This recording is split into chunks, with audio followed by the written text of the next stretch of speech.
Dan učeničkih zadruga Zagrebačke županije svečano je održan na gradskoj tržnici u Ivanić-Gradu.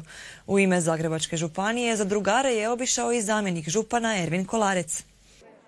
Na malom trgu gradske tržnice u Ivanić-Gradu okupile su se učeničke zadruge koje su na ovoj izložbeno-prodajnoj manifestaciji predstavili svoje proizvode.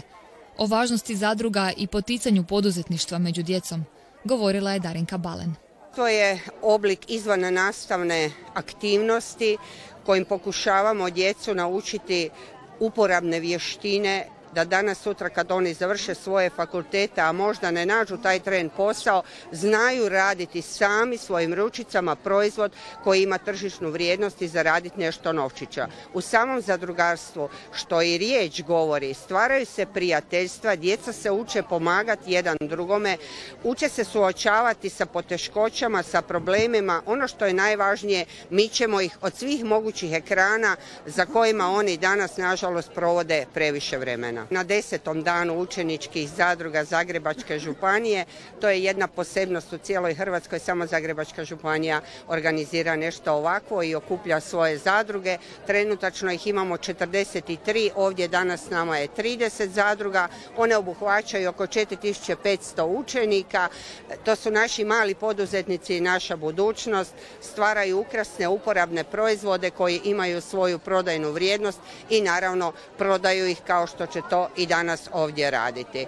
Od drugih posebnosti imamo mnogo različitih suradnji sa ostalim županijama, imamo i međunarodne suradnje. Zamjenik župana Zagrebačke županije, Ervin Kolarec, istaknuo je kako Zagrebačka županija uvijek rado potiče ovakve manifestacije, jer predstavljaju veliku važnost za mlade. Upravo ovi mladi ljudi pokazuju i danas i u kontinuitetu kroz cijelu godinu i dugi niz godina svoju inovativnost, svoju kreativnost, svoju marljivost, svoj vrijedni rad i zaista smo ponosni na njihov rad i djelovanje. Oni su u principu ponos Zagrebačke županije. Naše učeničke zadruge imaju izuzetno kvalitetnu međužupanijsku suradnju, imaju međunarodnu suradnju, ali itekako postižu sjajne rezultate i na državnoj smotri učeničkih zadruga i upravo za njihov rad i djelovanje Zagrebačka županija u ovoj 2023. godini izdvojila je nešto više od 17.000 eura. A Ivanić-Grad ovim hrabrim poduzetnicima odlučio ustupiti i prodajno mjesto na Bučijadi. Ugostili smo učeničke zadruge po prvi puta. Mene osobno kao sugrađanina oduševljava ovaj vid gdje se djeca mogu prezentirati, gdje mogu nešto izraditi i na kraju krajeva mogu nešto prodati. Na kraju krajeva pala mi ideja da zašto ne bi ovo napravili u sklopu Bučijade, to je djeci omogućili jedan dio prodajnog sajma da mogu te svoje proizvode tokom godine napraviti, prezentirati i siguran sam i prodati na Bučijadi. Odrasli znaju da je važno stjecati radne navike kod djece i to od što ranije dobi. A čini se da su i učenici to dobro prihvatili, jer zadruge na njih djeluju poticajno. Učenici se osjećaju zadovoljno, ispunjeno, kreativno, voljno rade i privređuju. Imamo čaj od menti matičnjaka, sirup od menti matičnjaka, imamo tinkturu od mente, narukvice. Kako je trajao taj proces izrade? Jeste li baš brali to bilje, sve sami radili od početka? Imamo školski vrt tamo blizu škole i onda smo to brali i sušili. Labela, smilje, sinusane, sredstvo protiv komaraca i razne prirodne kozmetike. A čija je ideja bila za proizvode? Profesorice Marte Goričan. A kako ste se raspodijelili za poslove? Tko je radio dizajn ovih bočica, tko je radio sastojke? Pa mi smo se svi dogovorili i ona je to sve profesorica napravila. I kako je bilo vama sudjelovati?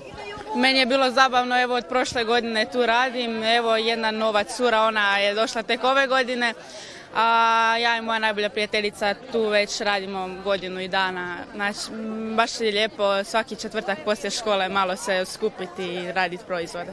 A što ćete s novcem koji ste prikupili? Kupit ćemo nove materijale za nove proizvode, a ako nam nešto ostane onda se znamo počastiti picom ili tako nešto.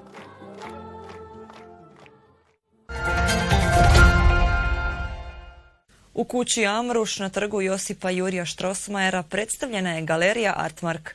U galeriji je postavljena izložba jesenske aukcije koja donosi dijela ključnih hrvatskih umjetnika koja pokrivaju više od 100 godina domaćeg stvaralaštva. Jedina hrvatska aukcijska kuća Artmark predstavila je svoju kolekciju dijela, među kojima se nalaze imena iz zlatne ere hrvatske umjetnosti u posljednjih 100 godina. Stariji konzultant Luka Filipović najavio je ovu jesensku aukciju zakazanu za 17. listopad. Ovdje se otvorila jesenska aukcija, dakle izložba koja zapravo vodi sve do 17.10.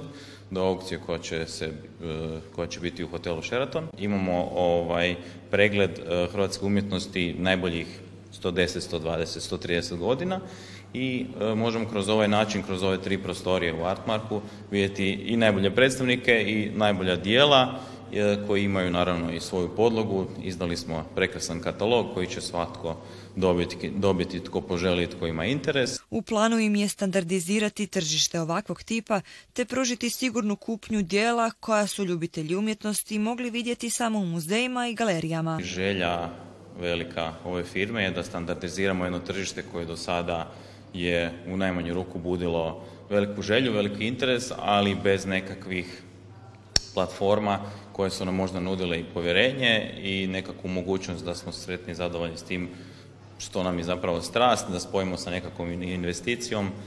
Moto Artmarka je Investments of Passion, dakle investicije strasti, tako da htjeli bi biti partneri Hrvatima, generalno i ljudima koji žive izvan Hrvatske, da u principu mogu sa sigurnošću ono što ih je do sada samo zanimalo putem muzeja, kataloga, da mogu to zapravo imati u svom dnevnom boravku. Među autorima koji će se naći na aukciji je i slavni Vlaho Bukovac, kao i Mato Celestin Medović, Slava Raškaj, Milivoj Uzelac, Julije Knifer, Edo Murtić, ali i majstor apstraktnog kiparstva Vojin Bakić i njegov bik.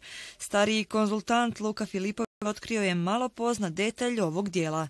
Od Božice Dijane i Bukovčevog fantastičnog dijela do Kraljevića koji je toliko malo dijela napravio i ostavio iza sebe i da ima netko mogućnost jednu od tih dijela imati u svojem domu, to je stvarno nevjerojatno.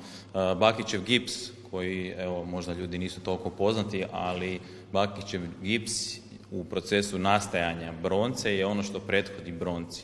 Znači, gips je 1 od 1, to je zapravo unikat. Znači, netko ko kupuje bika na ovoj aukciji ima mogućnost biti svjedok vremena za sve ostalo što je dolazilo. I to je nešto što je, recimo, dio povijesti. I zapravo tu povijest koju netko može imati u svojem domu za novac koji je teško zaradio, to je zapravo najveća stvar. Na aukciju koja će se svečano održati u hotelu Sheraton 17. listopada svi su pozvani, dok svoju željenu umjetninu mogu već sada razgledati u kući Amrus na Strossmayerovom trgu. Svi su pozvani doći sudjelovati na izložbu, to jest na aukciju. Kogod želi pogledati prethodno prije aukcije samu izložbu, slobodan je posjetiti na svaki dan u galeriji između 11 i 19 sati, uključujući i subotu od 10 do 14 sati.